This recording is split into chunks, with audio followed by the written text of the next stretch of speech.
أعوذ بالله من الشيطان الرجيم بسم الله الرحمن الرحيم ألم تر أنا أرسلنا الشياطين على الكافرين تؤزهم أزا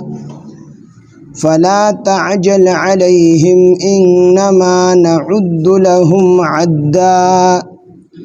يوم نحشر المتقين إلى الرحمن وفدا ونسوق المجرمين إلى جهنم بردا لا يملكون الشفاعة إلا من اتخذ عند الرحمن عهدا صدق الله العظيم رب اشرح لي صدري ويسر لي أمري واحلل عقدة من لساني يفقهوا قولي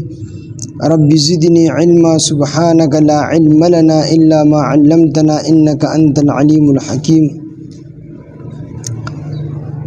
سورة مریم شپاړسمه سپارہ آیات نمبر 83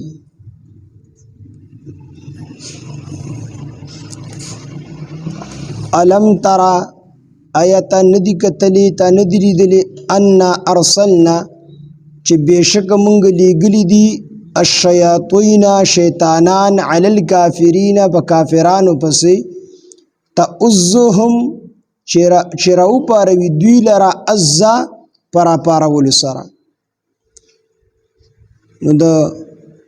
اللہ تعالی دیگ نبی علیہ السلام دا فرمائی چه تا دی خبر د سوچ نه دی کړی چې الله تعالی دا شیطانان په دې کافرانو پسې لګولی دي چې دا شیطانان دا کافران په کفر او شرک چې کوم دي د پاره راو پاري دک دی اخیره پټای کی چې دې کفر او دې شرک د پاره راو پاري د دې ته نه دی کتلی ازا حزا دا ټول یو قسم الفاظ دی را فارولو ته ویل شي یو کا د پاره یو سیز سوک راوچتول را پارول د یو کار د پاره خلق را پاسول دغه پسړه کې دغه اهمیت اچول دغه محبت اچول اسی په روایتو کې راځي چې هر انسان سره شیطان او فرشتہ دا شیطان دی ورته د بدی حکم کی فرشتہ ورته د نیکی حکم کی هغه ورته وی دا کار نیک تداو کا شیطان ورله پدې بد کار کې لذت ور اچي مزه ور اچي ظاهری مزه ور اچي نو څوک د فرشتي خبرو مني نه کامیاب شو شوک شیطان خبرو مني بس دې ناکام شي علم ترى آیاتان دی کتل ان ارسلنا الشیاطین چې بشک مونږ لګلی دي شیطانان علی الکافرین بکافرانو پسی من پری خودلی دی شیطانان بکافرانو پسی تأزهم چرا اپاروی دوی لرا ازا پرا پاراول سرا پا کفر او د شرک دا پارے را اپاری دا کفر او شرک ورطا خیستا کی فلا تعجل نبی علیہ السلام دا اللہ تعالیٰ فرمائی فلا تعجل پستتادی مکوا علیہم پا دوی باندی په دوی باندې د عذاب را وستلو تادی مکوا د دې د پاره عذاب مغوړه په دنیا کې انما نعد بشک منګ شمیر لهم د دوی د پاره عد شمیر نعد منګ شمیر لهم د دوی د پاره عد د شمیر یعنی د دې د پاره چې څومره ورځې الله تعالی مقرر کړی دي نو دغه روزي الله تعالی وی دا مونږ شمارو د شمار روزي دي د دې قدمونه دا د شمار دي د دې د سترګو دا رپیدل دا د شمار دي د انسان سونه دا د شمار دي د شمار سونه دي وی دا انسان په شپه ورځ کې 24000 پیری سا اخلي او سا پریدي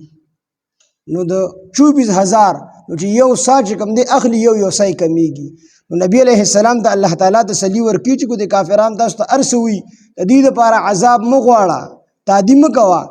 د دې هر چیز دا مونږه پشمار باندې مقرر کړی دي او چې کله د دې د غشمیر پوره شي مرګ د دې راتلل دي او د دې عذاب شروع کېدل دي تر قیامت پورې بیا د دې عذاب دی او د قیامت نه پس بیا جهنم کې نو ټول بیا دې په عذاب کې دي نو دې دپاره تادي مه کوه دنیا کې خیر دی کو الله تعالی چې ته پړې سس کی بعضې خلک په دې باندې دوکه شي چې الله تعالی ورله نعمت ورکړي حالانکه قرآن مجید کې مخې ته تېر شوي دي مونږ ویلي دي چې بعضې وختونو کې الله تعالی ډومبې په انسان چې دې کله د الله تعالی نه باغي شي الله تعالی په مرزونو سره په غریبۍ سره ونیسي الله تعالی په دې انسان باندې ډېر زیات خفه کېږي نو که الله تعالی په دې انسان باندې دا مرض راولي د دې د وجې نه چې دې ورنځي دپاره دې چې دې الله تعالی طرف ته رجوع کړي په ده باندې غریبي راولي دې بیا الله تعالی طرف ته رجوع نه کړي نو که په غریبۍ کې په مرض کې د الله طرف ته رجوع نه کړله او عام طور کېږي هم داسې چې سړي باندې که تکلیف راشي الله تعالی رایت شي بیا خلک وظیفې هم شروع کړي بیا خلک چې کوم دي منځونه هم شروع کړي نو دا د دې دپاره الله تعالی کوي چې زما د انسان ما طرف ته راشي او که دې په هغې باندې هم الله تعالی طرف ته را نه شي نو بیا الله تعالی ده ته مهلت ورکړي او په ده باندې فراخي راولي الله وي په ده باندې موږ د ځمکې او د اسمانونو دروازې کولاو کړي نو د ځمکې او د اسمانونو دروازې پرې کولاو کړي دپاره دې دا هم الله تعالی د دې دپاره کولاوي او دا نعمتونه او دا مال او دولت د دې دپاره ورکوي چې دې د دې خپل منعم او د دې خپل محسن چې الله تعالی دی د هغه د احسان قدر وکړي او شکر ادا کړي او دې الله تعالی طرف ته راشي د الله تعالی عبادت طرف ته راشي د دې دپاره الله تعالی د نعمتونه ورکړي ځکه نعمت خو د شکر دپاره دی تکلیف ته صبر دپاره دی او نعمت ته د شکر دپاره دی نو چې دې بیا هم الله تعالی طرف ته را نشي نو علما وایي دا قسمه امتحان بیا ډېر خطرناک دی د نعمت ته امتحان د غریب دغه نه د تکلیف ته امتحان نه زیات خطرناک دی ځکه دې په دې کې بیا مستی پیدا شي نو الله تعالی د نعمت ته دې دپاره ورکړلی چې دې الله تعالی طرف ته رجوع کړي خپل محسن ورته رایاد شي چې دا احسان په ما الله تعالی کړی دی نو دې په هغې کې نور هم مس شي نو الله وي دې مس شو نو الله ورپسې خپل پړې پرېږدي نو چې پرېږدي که نه نو الله بیا فورا راونیسي او داسې راونیسي چې ده ته بیا پته هم ني او نه بیا د ده دپاره څوک خلاصونکي نو دا نعمتونه بعضې وخت کې الله تعالی بعضې وخت کې الله تعالی خپلو نیکانو بندګانو له به طور د انعام هم ورکوي سلیمان علیه السلام له چې کوم دی بادشاهي ورکړې وه ټولې دنیا خو دا د نعمت په طور باندې وه او بعضې خلکو له د عذاب او د هغې پته به څنګه لګي وي د هغې پته داسې لګي چې کوم انسان د الله تعالی فرمان بردار دی د الله تعالی اطاعت کوونکی دی او دل الله مال ورکو نو دا د الله تعالی دل یو نعمت ورکو دا نعمت دی دا مال الله تعالی دل په طور د نعمت ورکړی دی او چې کوم سړی بدکاره دی ظالم دی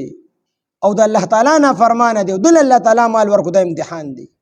او دا د ده د نیولو دپاره دی او بیا زموږ علما د دې مثال ورکوي چې کله کور کې منګکان ډېر شي نو دې وي چې بار نه یو پنجره راوړی مخکې به هغه پنجره غوندې کې وه نو پنجره راوړی په دې پنجره کې ورته سموسا پکوړه دار څه کېدي نو دا منګک ډکې وي چې یاره زما دې پنجرې ته ورتلل دي او چې څنګه ورشم که نه نو بس پکوړه نو دا منګک څوک نشي پوهه کولی که دلته ډېر څوک وي چې ستا د نیولو دپاره دي دې وي نه سړی ما ته په نظر باندې ښکاري هغه دی خو چې کله دې دا پنجرې نه ور واوړي او ټک پسې پنجره وکړي ورپسې بند شي نو بیا د هر څه پراتي خو دې له خوله ورړي نه ته بیا سترګې وغړېږي دقه شان دا انسان چې کوم په نعمتونو کې مس شوی دی او الله تعالی د ده د نیولو دپاره نعمتونه ورکړي دي نو دې تر هغې پورې په خود کې نه راځي تر څو چې پسې دې پنجرې پړک نه کړي دا ورپسې بند شوي ني مطلب دا چې په ده تر څو مرګ نه وي راغلی او چې مرګ راشي نو دې بیا ډېرې لچې ټکي هغه ټایم کې بیا توبه نه قبلېږي چې کله د انسان د نزع حالات شروع شي او ځنکدن شروع شي دې هر څه بیا وویني فلا تعجل پس تدادی مکوا علیهم بدوی باندې انما نعد لهم بشک موږ شمیرو دی لرا عدا د دیغه شمارا د دیغه ورځې د دیغه قدمونه د هر څه موږ شمیرو نو کله بول الله عذاب ورکی هغه ورځ بول الله عذاب ورکی نبی اسلام د الله تعالی تسلی ورکی چې تدید دی په عذاب مکوا بس موږ شمیرون کی د دې د ورځو لرا د دې قدمونو لرا د دې د سترګو د رپونو او ساونو لرا یوم نحشر المتقین او په کوم ورځ چې مونږ راپاسو المتقین متقیانو لرا الی الرحمن رحمان طرف ته وفدا د میلمانه جوړ کړي شوي وفد دا هغې لښکر ته وایي چې کوم د بادشاه سره وي، د بادشاه سره چې کوم معززین هغې د خلک وفد وي، نو دا به هم د الله تعالی معززین د نیکان خلک دی به د الله تعالی میلمانه وي، دی کو په جنت کې پاتې کېږي، دی په طور د میلمستیا پاتې کېږي، د الله تعالی میلمانه به وي. او میلمه له سړی د خپل ماشوم د مخې نه څیز رالی میلمه له وړي، دا میلمه دومره خوږ دی چې د خپل ماشوم ته خوږ څیز پروت وي که نه د هغه نه یې راوالي بار میلمه مې راغلی دی، نو هغه میلمه له یې ووسي. نو دغه څنګه دی چې په جنت کې پاتې کېږي دا به د الله تعالی میلمانه وي، نو په دغه ورځ به د کافرانو له عذاب ورکېږي.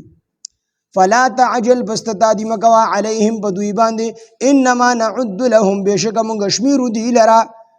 عدا پوره شمېرل، پوره شمېرل د دې دا ورځې پوره پوره مونږ شمارو چې یو سی پاتې مرګ نه راځي، چې یو سی ختم شو بس دته بیا الله تعالی نارسته هم نه کوي. یوم نحشر المتقین په کومه ورځ به چې مونږ راپاسو متقیانو لره الی الرحمن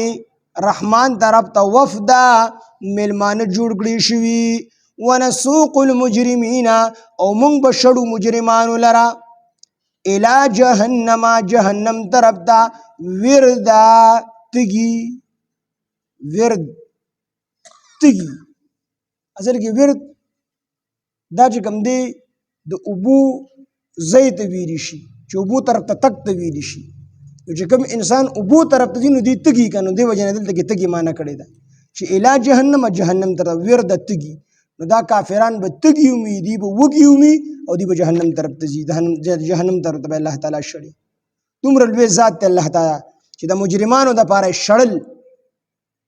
سپک لفظ استعمال کو او د جنتیانو دپاره د عزت لفظ استعمال کو. وفدا دا به معزز وفد وي، دی به میلمانه جوړ کړي شوي د الله تعالی، او کافران دا به الله فرشتې به شړي جهنم طرف ته. لا یملکون دوی به مالکان به نه وي الشفاعت د شفاعت الا مگر من هغه څوک اتخذا چې اخیستي وي عند الرحمن عهدا د رحمان نه څه واده. په دغه ورځ به هیڅ څوک سفارش نشي کولی، هیڅ څوک به سفارش نشي کولی مگر هغه څوک چې چاته الله تعالی اجازت ورکړي. د دې وجې نه عبدالله ابن عباس رضی الله عنه فرمایي چې دا اجازت او دا عهد او دا وعده چې موږ د الله سره کړې ده دا لا اله الا الله ده، چې کوم مسلمان د الله سره وعده کړې ده دی د سفارش حقدار دی، چې دی به چې کوم دی شفاعت کوي د مسلمانانو، چې کامل مسلمانی په کامله طریقه باندې د دغه کلمې لاندې ژوند تیر کړی دی، نو دی به د مسلمانانو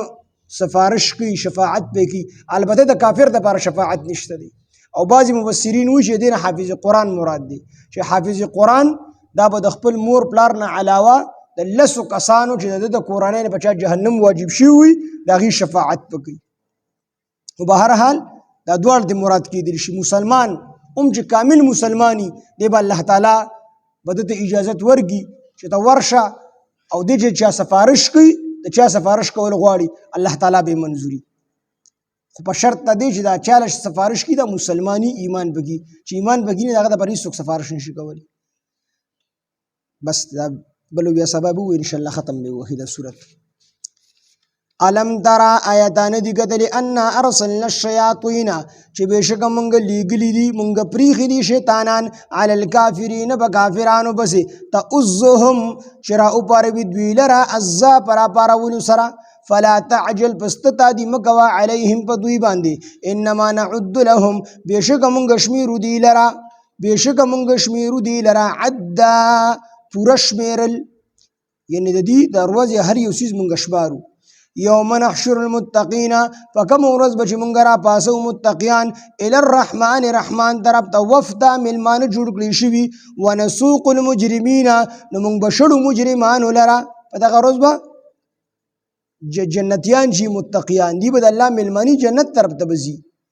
ونسوق المجرمین او مونږ به شړو مجرمانو لرا الی جهنم جهنم طرف ته وردا تږي. لا یملکون الشفاعت مالکان بنوي د شفاعت، لا یملکون دوی به مالکان نوي د شفاعت الا مگر من هغه څوک په مالک وي د شفاعت اتخذا چې اغستی وي هغه عند الرحمن د رحمان نه یعنې د الله تعالی نه عهدا سوادا. سبحان الله وبحمده سبحانك اللهم بحمدك نشهد أن لا إله إلا أنت نستغفرك ونتوب إليك. سبحان ربك رب العزة عما يصفون وسلام على المرسلين والحمد لله رب العالمين.